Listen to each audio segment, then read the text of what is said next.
హృదయాన్ని కదిలించిన కన్నీటి కాదే. జీవనోపాధి కరువై భర్తను కోల్పోయి తీవ్ర ఆవేదన చెందుతున్న రైతు కుటుంబాలవి. అప్పుల పాలైన రైతులు ఆత్మహత్యలు చేసుకుంటే మిగిలిన కుటుంబ సభ్యులు తీవ్ర మనోవేదన అనుభవిస్తూ నరకప్రాయమైన జీవితాన్ని గడుపుతున్నారు. రూరల్ డెవలప్మెంట్ సర్వీస్ సొసైటీ ఆధ్వర్యంలో వారికి చేయూత అందించే ప్రక్రియ చేపట్టగా వారి హృదయాలను తట్టింది అభినవ్ భారత్. వారి ఆవేదన ఏంటో తెలుసుకునే ప్రయత్నం చేద్దాం రండి.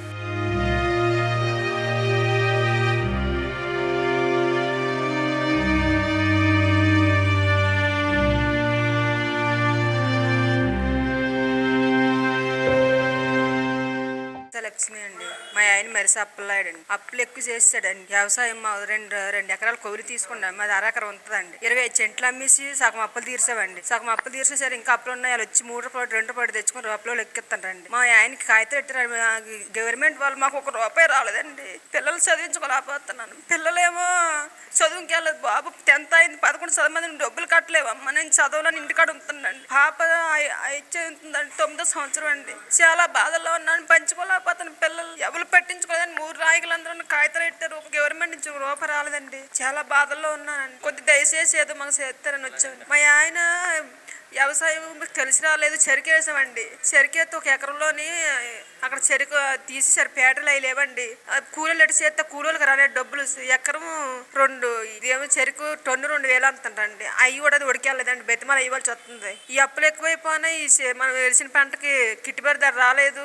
ఎలా తీరుస్తామనేసి పురుగుల మందు తాగి చనిపోయారండి. మా ఆయన చనిపోయి ఇప్పుడు 2024లో 7వ నెల చనిపోండి. సంవత్సరంన్నర దాటిందండి. 1 రూపాయి అందలేదండి ప్రభుత్వం నుంచి. కాగితాలు అవి పెట్టారండి. ఆత్మహత్య చేసుకున్నారండి. 1 రూపాయి రాలేదండి ప్రభుత్వం నుంచి. మా పాపనండి మరి చెప్పలేడు సార్. మా నాన్నగారు పురుగుల మందు తాగేశారు సార్. ఏమో సార్ తెలియదు సార్. కావాలని చేసుకున్నాడు సార్. వ్యవసాయం చేస్తారు సార్. 6th క్లాస్ చదువుతున్నాను సార్. బాగా ఇబ్బందిగా ఉంది సార్. ప్రభుత్వం నుంచి 1 రూపాయి రాదండి. మొన్నే పింఛన్ ఎట్టారండి. 4 ఏళ్ళు పెట్టి పింఛన్ వస్తుంది. ఇప్పుడు దాకా సంవత్సరంన్నర దాకా పింఛన్ రాలేదు. ఈ 4 ఏళ్ళు పెట్టి వస్తుంది పింఛన్ ఎట్టారు. ఊళ్ళో నాయకులు ఏది పట్టించుకోలేదు. చాలా బాధల్లో ఉన్నామండి. బతకడానికి కూడా కష్టంగా ఉంది. వరి పంట పోయింది. చెరుకు పని చేయలేదు. ఆ కొవ్వులు తీసుకున్నా సరే ఏం కలిసి రాలేదు. ఊళ్ళో లాయలు ఏం చేసి పెట్టలేదండి. చాలా బాధల్లో ఉన్నాము. ఏదో నిత్తే ఏదో గేదెం కొనుక్కొని కుర్రోళ్ళు చదివించుకుందాం అనుకుంటున్నాం. మాది ఆత్మకూరు నుండి వచ్చాము. బాన్ముకుల గ్రామం నుండి. మాది పాములపాడు మండలము, నంద్యాల, కర్నూలు జిల్లా. అక్కడ నుండి వచ్చాను. నా భర్త కౌలికి తీసుకొని ఇట్లా 5 ఎకరాలు లక్షల అప్పు ఉంది. అప్పు వల్ల ఇట్లా ఇంటి దగ్గరకు వచ్చి చాలా ఇబ్బంది పెట్టారు మమ్మల్ని. నా భర్త నాకు ఏమీ చెప్పుకోలేక బయటికి వెళ్ళారు. చేను కాడికి పోయేస్తా అని చెప్పి చేను దగ్గరికి పోయినాక నాకు చెప్పకుండా ఆత్మకూరుకు వెళ్ళాడు. అక్కడ ఆత్మకూరులో చాలా దూరం వెళ్ళాడు. దూరం వెళ్ళి ఇట్లా చెట్లుల్లో గడ్డి మంది తీసుకొని తాగి చాలా దొల్లాడాడు. నాకు సాయంత్రానికి 4 ఆ మధ్యలో నాకు తెలిసింది ఇట్లా మీ భర్త మందు తాగినాడని. ఆత్మకూరు హాస్పిటల్లో చేడుస్తే కాదని కర్నూలు తీసుకుపోయారు. కర్నూలు కాదమ్మా అని అన్నారు. మీరు ఎంత ఆశపడినా కాదన్నారు. సర్లే అనుకొని చీకట్లో 10 ఆ మధ్యలో చనిపోయాడు నా భర్త. అది ఇంకా మా అత్త నాకు ఇప్పుడు ఆమె అక్కడ హైదరాబాద్లో కూలి పని చేసుకుంటే మాకు అక్కడ నుండి ఆమె సరుకులు అవి ఇవి తెచ్చియడం జరుగుతుంది. ఆమె అక్కడ చేసుకుంటేనే మాకు ఇట్లా ఇంటి దగ్గర పిల్లలని చిన్న పిల్లలు నాకు వాళ్ళు ఆమె చదువుకుంటుంటేనే మేము ఇప్పుడు ఇక్కడ చేసుకోగలుగుతున్నాం. ఆమె పెడుతుంటే తినగలుగుతున్నాం సార్. ఇప్పుడు సారోళ్ళ వల్ల ఇక్కడికి వచ్చాను. సారోళ్ళని అడుగుతున్నా సాయం చేయమని. మాకు ఏమీ రాలేదు సార్. మాకు పింఛన్లు కానీ ఏది రాలేదు. పిల్లలు 4 పిల్లలని పోయి తిరిగినారు. కాదు అన్నారు. ఇట్లా జరుగుతుంది సార్. అది అన్ని ప్రూఫ్స్లు చూపించాము. ఇట్లా నా భర్త అప్పులు ఉన్నాయని చూపించినాము. పోతున్నారు కానీ వెనక్కే వస్తున్నారు సార్. ఏం ప్రభుత్వం నుండి 1 రూపాయి రాలేదు సార్. ఆడికి 4 పిల్లలు అని చెప్పినాం సార్. చిన్న పిల్లలు అన్నా కానీ పోయి తిరిగి వస్తున్నారు, వెనక్కే వస్తున్నారు సార్. పోతే ఏం 1 రూపాయి రాలేదు సార్. నగరం సార్. నా పేరు సునీత. మా ఆయన పేరు సురేష్ రెడ్డి సార్. మేము కౌలుకు పొలం తీసుకొని మా ఆయన 7 ఎకరాలు తీసుకొని చేస్తున్నాడు సార్. సరే ఈ సంవత్సరం కాకుండా నెక్స్ట్ సంవత్సరం అయినా బాగా వస్తుంది కదా అన్నట్టుగా వేసుకుంటూ పోయాము సార్. కానీ బాగా భారీ నష్టం వచ్చింది. తీర్చలేను అనే స్థితిలోకి వెళ్ళిపోయిండు. ఇంట్లోనే చేసేసుకున్నాడు సార్. నాకు చిన్నపిల్లలు 2 సార్. చిన్నపిల్లలు, ఒక పాప ఒక బాబు. పాపకు 6, బాబుకు 4 సార్. నేను మా అత్త మమ్మల్ని పోషిస్తుంది. మా మామకు పెరాలసిస్ 7 ఏళ్ల నుంచి. అది సార్ సిచ్యువేషన్ చాలా ఘోరంగా ఉంది. బట్ ఏదో ఒక నుంచి సాయం అందకపోతే తిరిగాము, సరే ఎక్కడో ఒకటి నుంచన్నా వస్తుందేమో అని ఆలోచనతో నేను మా అన్న తిరిగాము. మా అన్న కూడా చాలా ఇబ్బంది పట్టి కష్టపడ్డాడు, ఏదో ఒక విధంగా చేద్దాము వీళ్ళకు అని చెప్పేసి తిరిగాడు సార్. గవర్నమెంట్ స్కీమ్స్ నుంచి ఏమీ రాలేదు. సరే వీడియో పింఛన్ అన్న ఏమన్నా వస్తుందేమో వదులుతారేమో అనుకున్నాము, కానీ అది కూడా రోజు సంవత్సరాలు గడుస్తుంది తప్ప రాలేదు. పింఛన్ కూడా ఇంకా వదలలేదు. లేదు సార్, అలాంటిది జాబితా అయితే రాలేదు సార్. మేము అగ్రిమెంట్ పట్టుకొని మాకు కార్డు లేదు సార్. మాకు అంటే అవగాహన కల్పిస్తేనే కదా ఇట్లాంటి కార్డు తీసుకోవాలి మీరు. కౌలు రైతులు, రైతు భరోసా రైతు యజమానులకు కాదు సార్ వేయాల్సింది, కౌలు రైతులకు కార్డు అది లేదు కదా సార్. కౌలు కార్డు దానికి అవగాహన కల్పిస్తే మేము తీసుకుంటాం, అలాంటి లేదు కదా సార్. అగ్రిమెంట్ ఉన్నా అది చెల్లదు అంటున్నారు. అది సార్ ఏమడు కౌలు కార్డు ఉండాల్సిందే తప్పనిసరి. మీకు ఎక్స్ప్రెస్ ఇప్పించాలంటే కౌలు కార్డు ఉండాలి, అది లేకపోతే ఏం చేయలేమంటున్నారు. దాని గురించే కదా సార్ ప్రశ్నార్థకంగా ఉంది, పిల్లల భవిష్యత్తు ఏంటి అని. అది కోరుకుంటున్నాను సార్. వాళ్ళు ఎక్స్ప్రెస్ ఇస్తే ఏదో ఒకటి దాని నుంచి బిజినెస్ చేయడం, ఏదో ఒకటి చిన్న ఏదైనా అమౌంట్ చేతులు ఉంటేనే కదా సార్ ఏం చేయాలన్న ఆలోచన వస్తుంది మనకు. అది లేకపోతే ఏముంటుంది సార్, బుర్ర ఖాళీగా ఉంటుంది, ఏం లేదు, ఎక్కడి నుంచి సపోర్ట్ లేదు. అది నా పేరు ఈరమ్మ, మాది మిడతూరు గ్రామం, పెద్ద ఉడుగురు మండలము, అనంతపురం డిస్టిక్ మాది. మా ఆయన 6 ఎకరాలు కౌలుకు తీసుకున్నాడు. కౌలుకు తీసుకొని 5 ఏళ్ళు 4 ఏళ్ళు చేసినాడు సార్.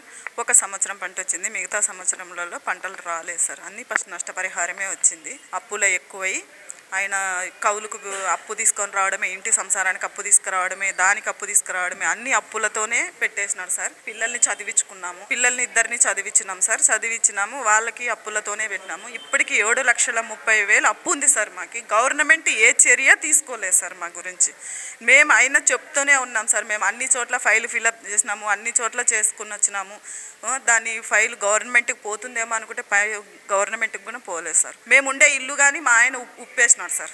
అది కూడా తిందా అంతా పోయిందని పైన ఉప్పి పక్కన పెట్టేసినాడు. దాన్ని కూడా లేదు సార్. ఇప్పుడు మేము పక్కన ఉన్నాము వేరే చోట, ఇల్లు కూడా విన్నాడు సార్. కట్టియాలని ఉప్పేసినాడు, సగం కట్టేసినాము, సగం నుంచి మళ్ళీ ఇంకా లేదు సార్. మాది లేదు సార్, ఇల్లు కూడా లేదు, పక్కన ఉన్నాము. మా చిన్నబ్బాయి సార్, మా చిన్నబ్బాయి ఏదో పాల డైరీ లేకపోతూ ఉంటాడు. ఇప్పుడు మా పెద్ద అబ్బాయి ఆయన వేరే చోట పెళ్లి చేసుకొని ఉన్నాడు. ఆయన మాకు చిన్నబ్బాయి తెస్తే తినాలా, లేకుంటే లేదు. మేమేదో ప్రభుత్వం నుంచి 1 రూపాయి రాలేదు సార్. మాకు గవర్నమెంట్ ఇది మామూలుగా బ్యాంకు ద్వారా ఇంత ఉంటే ఇన్సూరెన్స్ ఉంటుంది అని అన్నారు సార్. అట్లా ఇన్సూరెన్స్ ఉంటుంది అంటే సరే అని అట్లా కూడా కట్టేసుకున్నాము. కానీ 13 రూపాయలు ఉంది ఇన్సూరెన్స్, మీకు చెల్లదు అని అన్నారు సార్ గవర్నమెంట్. కానీ మాకు ఏ విధంగా అయితే సహాయం అయితే లేదు సార్, ఇవ్వలేదు సార్. నాకు అందలేదు సార్.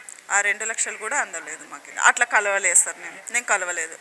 ఆడవాళ్ళం ఏంది సార్, మేము అక్కడ ఎంత దూరం, ఇక్కడ ఏదో నరసింహ సారు, ఇక్కడ రజియా మేడము వాళ్ళు నాకు ఫోన్ చేసి ఇట్లా మీ ఆయన ఇట్లా అయినాడంట కదా, మీరు ఏమి పరిస్థితి, మీరు ఎట్లా ఉన్నారు అని వాళ్ళు సారు వాళ్ళు మేడం వాళ్ళు అడిగితే ఈ పొద్దు నేను ఈ విజయవాడకి రావడానికి కారణం ఆ సారు వాళ్ళే సార్. నాకు సార్ అందిస్తామనే పిలిచినారు సార్, అందిస్తారనే ఆశతోనే ఉన్నాం సార్. మేము ప్రభుత్వం నుంచి ఏం లేదు సార్. ఇప్పుడు మాకున్న అప్లికేషన్ పెట్టినాం కదా సార్, ఆ అప్లికేషన్ని చూసి దయదలిసి మాకు ఏదో సహాయం చేస్తే మేము ఏదైనా గట్టెక్కగలుగుతాం. లేదంటే మా ఆయన మాదిరే మేము ఏమైనా చేసుకోగలుగుతాం. మేము అప్పుల బాధ తట్టుకోలేక, మేము కట్టుకోలేక, పిల్లలు కూడా సంతోషాన్ని కోల్పోతున్నారు సార్. ఏం బ్రతుకు ఇట్లాంటి బ్రతుకు అని అంటున్నారు సార్. ఇలాంటి బ్రతుకు ఏం బ్రతుకు అని అంటున్నారు సార్. మేము పిల్లలకి సాయం చేయలేకపోయినాం, ఇట్లా మేము బ్రతకలేకపోయినాం. ఆయన అట్లా చేసుకున్నాడు. కనీసం ప్రభుత్వం మాకు సహాయం చేయాలి కదా సార్. అందుకోసం ప్రభుత్వం నుంచి మాకు సహాయం కోరమని అడుగుతున్నా సార్. నేను సహాయం కోరుతున్నా సార్. నేను మాది ఇల్లూరు గ్రామం, గార్లదిన్నె మండలం, అనంతపురం జిల్లా సార్. ఏం జరిగింది అంటే సార్, మాకు 2 ఎకరాల పొలం ఉంది.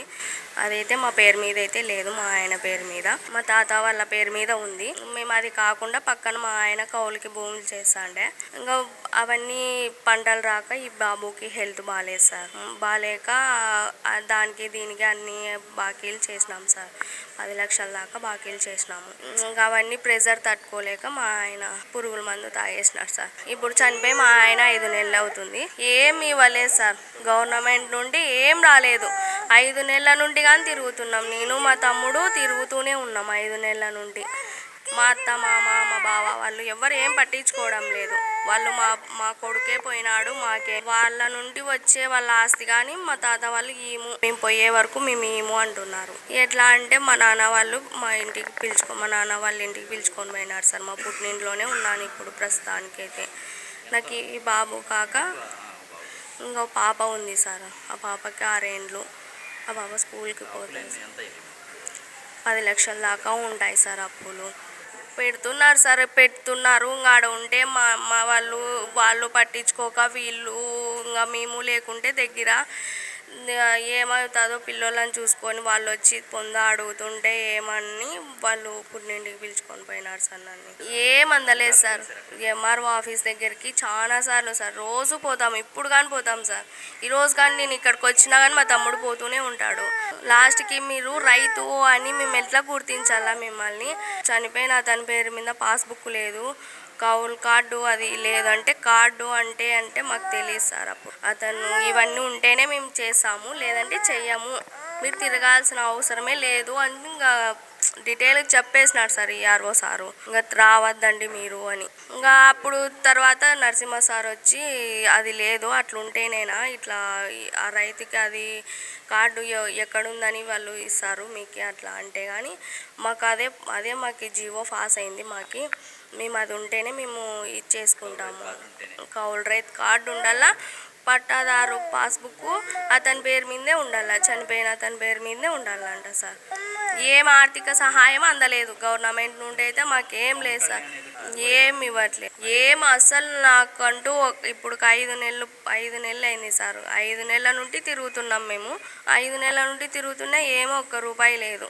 మావే ఖర్చు అయ్యి మేమే తిరుగుతున్నాం కానీ ఏమి ఇవ్వలేదు సార్. తండా సార్, నల్లమూడ మండలం, పుట్టుపర్తి మండలం, అనంతపూర్ డిస్ట్రిక్ట్. నా భర్త మేము 3 బోర్లు వేయించినాం. 3 బోర్లు వేయించుంటే నీళ్ళు పడలే. ఒక బోర్లో తక్కువ ఉండే, అది 5 ఎకరాలు పక్కన 3 ఎకరాలు వేసినాము. మా సొంతం 2 ఎకరాలు వేసినాం. వేసింటే అంత ఎండిపోయి నీళ్ళు తక్కువ వచ్చింటే నీళ్ళు తిప్పే కానీ నైట్ పోయింటే వాటికి చేనుకల్లా చూసి ఇంత అప్పు తీసుకొచ్చి ఇంత పంట పెట్టినామే, పంట రాలేదు, ఏం చేసేది, అప్పులు ఎట్లా తీర్చేది అని ఆత్మహత్య చేసుకున్నాడు. వాటికి చేను దగ్గరే అది అప్పుల వాళ్ళు వచ్చి అడుగుతాండారు, అప్పులు తెచ్చినారే మాకు కట్టండి అని అడుగుతాండారు. మేము ఆట నుంచి కట్టేది అని నాకు ఒక కూతురు ఒక కొడుకు ఆత్మహత్య చేసుకున్నాడు. ఎమ్మెల్యే వచ్చి 3 సంవత్సరం అయిన భర్త చనిపోయి ఇంటికి వచ్చి మేము సాయం చేస్తాము, 7 లక్షలు డబ్బులు ఒక ఇండ్లు సాయం చేస్తాము, నువ్వు భయపడవద్దు, అప్పులన్నీ తీర్చుకో, నా 7 లక్షలు డబ్బులు కడతాము అని చెప్పిపోయినాడు. ఇప్పటిదాకా నెల తిరిగి నా కొడుకు అప్లికేషన్ అక్కడ పంపిళ్ళే. ఆటిపై మండలో పోయి అడిగితే పంపించినాం, ఆటిపోయిపోతే పంపించినాం అని 2 నెలలు తిరిగే నా కొడుకు ఆశ ఇడిచిపెట్టి గమ్మను కూర్చొని అప్పుల వాళ్ళు ఇంటికాడ వస్తాండారు. వచ్చినాక మేము యాట నుంచి తెచ్చి అప్పులు కట్టేది, చేండ్లు వేసినాము, చేండ్లు ఎండిపోయాను. మా దగ్గర ఏం లేదు. గవర్నమెంట్లో ఇచ్చినామన్న ఆశ చెప్పినారు, ఆశ రాలే, ఇడిచిపెట్టినాము. కాబట్టి మేమేమో కూలీ నాలి చేసుకొని బతుకుంటున్నాము. అది మాది 2 ఎకరాలు, పక్కన 3 ఎకరాలు, 5 ఎకరాలు వేసింటివి. అప్పు సుమారుగా ఒక 5-6 లక్షలు అప్పులు అయిపోయింది. విత్తనాలకు అవి అని అది ఎండిపోయాయి. పంటలన్నా వచ్చింటే తీర్చుము, అందుకే పంట రాలేదు అని పోయి చేనులో కల్లా చూసి తట్టుకోకుండా ఆడే ఆత్మహత్య చేసుకున్నాడు. ఏంది సాయం చేయలే.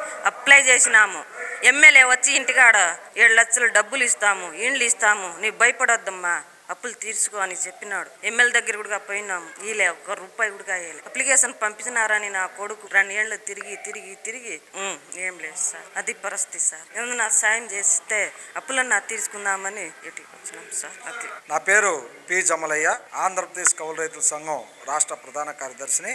కూటమి ప్రభుత్వం అధికారంలోకి వచ్చిన తర్వాత సుమారు 270 మంది పైగా రైతులు ఆత్మహత్యలు చేసుకున్నారు. ఇందులో 90% మంది కౌలు రైతులే. సెంటు భూమి కూడా లేనటువంటి వాళ్ళు తమ జీవనం కోసం, బతుకు తెరువు కోసం భూయజమానుల నుంచి భూమిని కౌలుకు తీసుకొని పంటలు పండిస్తున్నారు. రాష్ట్ర ప్రభుత్వ విధానాలు వైఫల్యాల కారణంగా ఈ రైతుల ఆత్మహత్యలు జరుగుతూ ఉన్నాయి. ముఖ్యంగా కౌలు రైతుల పరిస్థితి దయనీయంగా ఉన్నటువంటి పరిస్థితి కనపడుతూ ఉంది. మరి దురదృష్టవశాత్తు ఆత్మహత్యలు చేసుకున్న రైతు కుటుంబాలని గుర్తించడానికి కూడా రాష్ట్ర ప్రభుత్వం ముందుకు రాకపోవడం చాలా దారుణం. ఎందుకంటే రైతులు ఆత్మహత్యలు చేసుకుంటే వాళ్ళని గుర్తించడానికి భూమి అన్నం ఉండాలి, లేదంటే కౌలు రైతు అయితే కౌలు గుర్తింపు కార్డు ఉండాలని చెప్తా ఉన్నాం. భూ యజమానులు తమ స్వార్థం కోసం కౌలు గుర్తింపు కార్డులు ఇవ్వడానికి ముందుకు రావటం లేదు. రాష్ట్ర ప్రభుత్వం కూడా భూ యజమానులకి భరోసా ఇచ్చి కౌలు గుర్తింపు కార్డులు జారీ చేయడానికి మేము అండగా ఉన్నాము. గుర్తింపు కార్డుల మీద సంతకాలు పెట్టమని భూ యజమానులను కూడా ఒప్పించే దాంట్లో మెప్పించే దాంట్లో ఘోరంగా విఫలమవుతున్నది. కౌలు రైతులకు గుర్తింపు కార్డులు జారీ చేయాల్సిన బాధ్యత రాష్ట్ర ప్రభుత్వాందే. మరి రాష్ట్ర ప్రభుత్వం గుర్తింపు కార్డులు జారీ చేయకోకుండా మరి కౌలు గుర్తింపు కార్డు లేనటువంటి వాళ్ళు ఆత్మహత్యలు చేసుకుంటే వాళ్ళు కౌలు రైతులే కాదని చెప్పేసి చెప్పటం సరైనది కాదు. అందుకని మేము అడిగేది ఏంటంటే పంచనామా రిపోర్టు ఆధారంగా కౌలు రైతుని గుర్తించాలి. ఆ మేరకు రాష్ట్ర ప్రభుత్వం కూడా ఇవ్వాల్సినటువంటి ఎక్స్గ్రేషియో 10 లక్షల రూపాయలు ఆ కౌలు రైతు కుటుంబానికి అందించాల్సినటువంటి అవసరం ఉన్నది. చాలా దారుణమైన విషయం ఏంటంటే రైతు ఆత్మహత్య జరగకముందు అప్పులు వాళ్ళు వేధిస్తూ ఉన్నారు.